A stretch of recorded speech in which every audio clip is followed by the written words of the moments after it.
2024. The time is 10 a.m. I'm calling this meeting to order. In attendance are Commissioners Matari, Brooks, and Duncan. And Bill, did you want to say something? Yes, I would. I'm sorry that I can't be there. As everyone knows, or most people know, I had major surgery on the 1st of May. And I went in yesterday for what was to be another general anesthetic type, checking things out, making sure everything was okay, and it wasn't. So long surgery and a sleepless night, and plenty of pain medication. I've got another surgery scheduled for Saturday. So, needless to say, right now I'm not in a good position to be deliberating or driving. So, I would really like to see us put the important decisions relative to the transit center off until I can be a more conscious participant. Because as soon as I get off here, I've got to go do some things that I've got to be done now. So, I just wanted to put it out there and listen to the how my fellow commissioners feel about that. All right. Thank you, Bill. Okay. All right. Are there changes to the agenda? So I still think that an executive session needs to be had on that. I was not intending to make any decisions today on 7 or 8. Well, if Bill is under medication, why would we want to have a discussion if he's not completely, Because capable of having that? I think that it's something that he can talk to legal about at another time. So I don't really think that's fair. I mean, I think there's nothing wrong with just waiting until he's in a little better mental state to have a discussion, as opposed to the two of us and him listening. he won't be on. My understanding is that he wanted to go off soon. Oh, is that Bill? Were you just Well, here? I wouldn't. Yeah, I was not going. I'm not going to be able to sit there and be part of this discussion or listening or anything else. Yeah. So I really don't know if there's any, in my opinion, and I know this differs a little bit from where Leslie's coming from. I don't think there's any point in having any meaningful discussion about this today at all until such time as I could at least be there by phone. Yeah. Well, look, this whole issue is on the agenda because of Commissioner Duncan and your signatures. So if that's the way you want to do it, that's fine with me because I haven't played any role in this. Mm-hmm. Well, I would. Things have changed substantially since in transit since those signatures were affixed, if you will. Okay. Well, that's fine with me. So I'd like to put it off. Okay, so no executive session for those as well. That would be my hope. That we pull them off the agenda. Yes, please. Okay, 7 and 8 removed. And we've also been. I would point out we have some rather sharp differences philosophically, all of us, but we have always been very collegial about these things, and I want to continue that. Yes, I was just looking forward to hearing from legal to make sure that we were not running afoul of any FSLA requirements. Okay. So, all right, with that, I'll call for public comments. Okay, hearing none. Our first item, promotion request, the Assessor's Office, and Dyson, are you on the line? Okay. So I guess we'll see if somebody shows up. The first 3 items are Assessor. So item 4, reclassification, and this is reclassification results of inmate programs chaplain position. And the first item will be handled by HR. Lexi? Yeah, Lexi Pack for the record. So we were asked to review the programs director / chaplain position due to the new peer support program. And we ended up coming back with a grade higher. So we are here to ask for approval for an increase of 1 grade for that chaplain position. Okay, questions? Not unless there's anything else to add to it. No, So, no questions.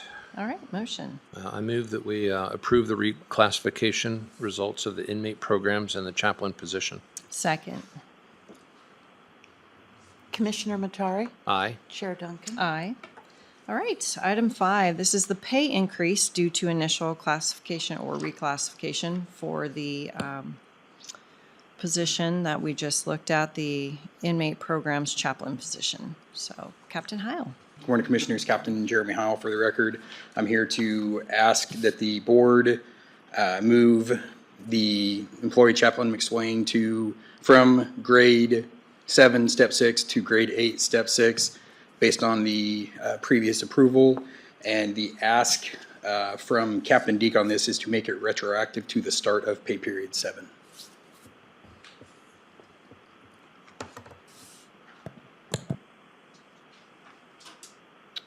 All right.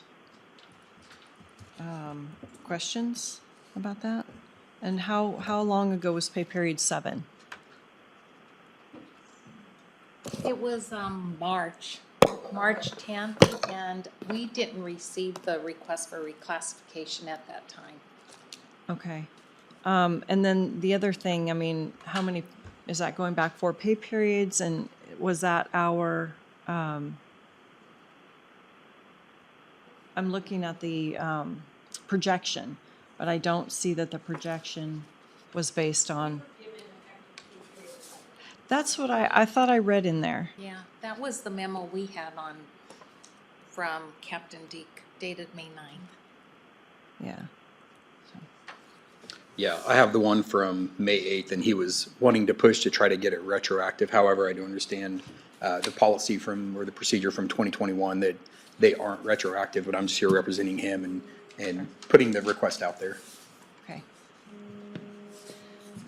All right, so are you comfortable with pay period 11 or?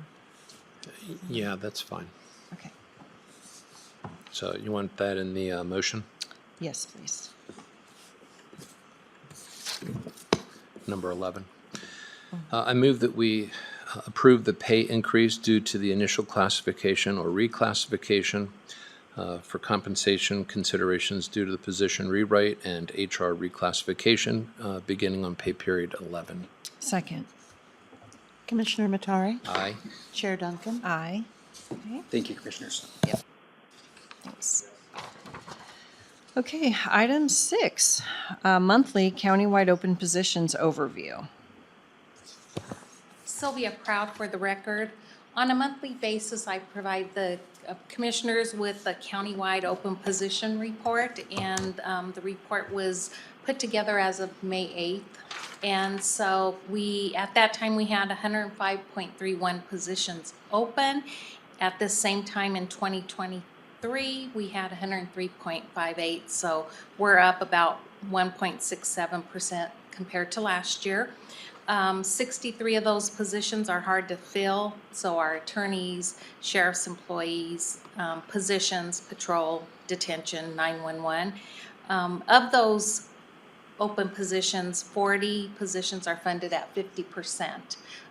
Total overall that we're funded at 50% are 58 positions, but on this report, 40 are at 50%, and 56.32% of those open positions are KCSO. Okay. Any questions? Yes. Why do you suppose our position openings have been going up despite increasing the pay?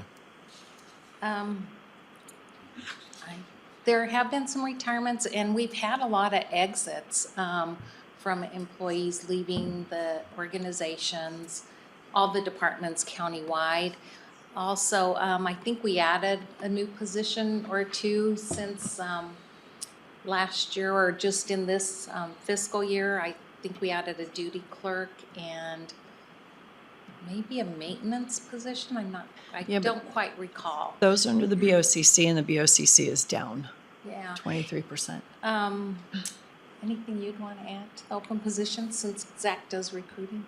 Zach Nuker for the record. I think what we're seeing here is a across the county matter of retention, whether it be by retirement or other causes. We're seeing across the board about the same number of exits per week as we're seeing new employees beginning with the county. And so I think that there is a retention concern, and this isn't unique to us. I was just reading a SHRM article this morning where in 2023 they estimated it was like over 20% of positions, or there were retirements, or excuse me, of people leaving their positions and resigning, upwards of 20% across the industry. And so we're seeing a lot of people moving jobs. And I'd be happy if you'd like to give you a turnover report next meeting, next HR meeting, just kind of show you where things are looking currently, where they were from last year, and the primary reasons people are leaving. Yeah. I'm curious if, the retirements, obviously that's normal, that's expected. It's when people leave before that, especially if we've made a big investment in them. I think it's really important that we understand that because if it's pay, then it's pay. If it's not pay, we need to understand that, whether it's a benefit or even a culture or something like that. In that turnover report, we get some exit interviews back. We don't get 100% back exit interviews. People choose not to say anything even when they have something to say. But we track that and we can give you those numbers. Mm-hmm. Do we make any attempt to try to contact the people who don't give us the exit information? We haven't. We just haven't had the capacity to do that. We could send out probably a second email to them because it's all electronic, so they don't have to fill out paper. And we could send an electronic email and the form to them and see if they respond maybe after they've been gone a little bit. Yeah. Well, it seems like for the people who are not retiring, but at least resigning, that we have a big investment in, even just a 3 or 5 minute phone call that just says, hey, look, we wish you luck, but, if there's one thing that you could tell us that we could do to improve the organization, what would that be? Because that kind of feedback, I think, can play a significant role in manifesting change. Okay. So. Yeah, we could definitely look at increasing our ability to get feedback from our employees because I think there is a bit of a shadow in the data that's presenting for us that would make it more speculative, I think, than useful at this current juncture. But I do think that looking at retention is going to be necessary to be able to make headway with our open positions because I think we're getting people, and even for some of our more challenging to staff positions, we're getting those people. Yeah. It's just a matter of keeping our existing employees. I think will be continually a treadmill until we resolve some of that retention concern. Well, at least for the ones that we have a huge investment in, that are, a little more difficult to fill, that we have to spend a lot of time, training and bringing people up. Not necessarily for everyone, because I understand your resources are limited, but that little bit of extra feedback can go a long way. I mean, we have PMR that's going to be opening up. We're spending a lot of money to really try to, make this place a very attractive place to work. If people are still leaving, I think we need to understand why. Another possibility we could explore, and I know this would require more elected officials, I would imagine, to make this possible, but we could survey existing employees now and try and be proactive in gathering that data, and we're more likely to get a response in that case. And if we can do so in a way that's reasonably anonymous, I think that might be a way we can get ahead of this rather than react to people who've already left. Well, if you could do it to be exceptionally anonymous, I think you'll get even more Right. response. So. And if you'd like us to pursue that, we could take it to an elected officials meeting and make sure all of them are on board with us doing like a workplace culture kind of survey, an employee satisfaction survey. Let's make it for the next meeting. Okay, we will do that. All right. Well, thank you very much. All right, now we can go back to the top of the agenda, promotion request, Assessor's Office. Mr. Savage, please. Good afternoon, Commissioners. My apologies for showing up late. I just didn't have this on my calendar for some reason. Somebody reminded me, so that is my bad. We have a few different requests in front of you today. We have a couple of positions going down and one position going, or a couple positions going up. The two requests for increases are appraisers who have finished their 1 year of experience and received their certification. And then we are asking to move a cadastral specialist position down to a 1 so that we can fill that position. So let's just do it one at a time. So the first one is residential appraiser from a 1 to a 2. And that would change the grade from a 7 to an 8. And do you want to go into executive session at all about the people? No. Okay. Okay? I don't think we need to. Nope, So- just want to offer it. I move, this is for item 1. I move that we approve the promotion request for the assessor's office. Second. Commissioner Matari? Aye. Chair Duncan? Aye. All right, and then the second one, I think there's something additional with the second one. Oh, retroactive 1 month. And I don't know if that was in the projection. Brandy, was that for item 2? I have that the last one was retroactive 1 month, but I couldn't put the number 1 year. Sylvia, which one is retroactive? Okay, so position number 091004 is the retro one. And that's the one that was just approved. I believe. Okay, then our stuff is. I show 113003 was the first one on the agenda. Well, that's funny. That's not what we have. Right. Yeah, but in the Why don't we just make a new motion then? Well, Use the position it's number. okay. Because we can just specify that this is for 004. the first item? No, the first item was 112020. All right. So the first one we'll- was 020, and then this one will No, be. That's how it is now. yes, that's right. Sorry about that. Yes, that's correct. And that's not the item that 112020. needs the retroactive. Correct. The one we're on right now, the 004, needs Oh, the all right. retroactive. That's the retro one. Yeah. But I don't necessarily see that the projection was retroactive.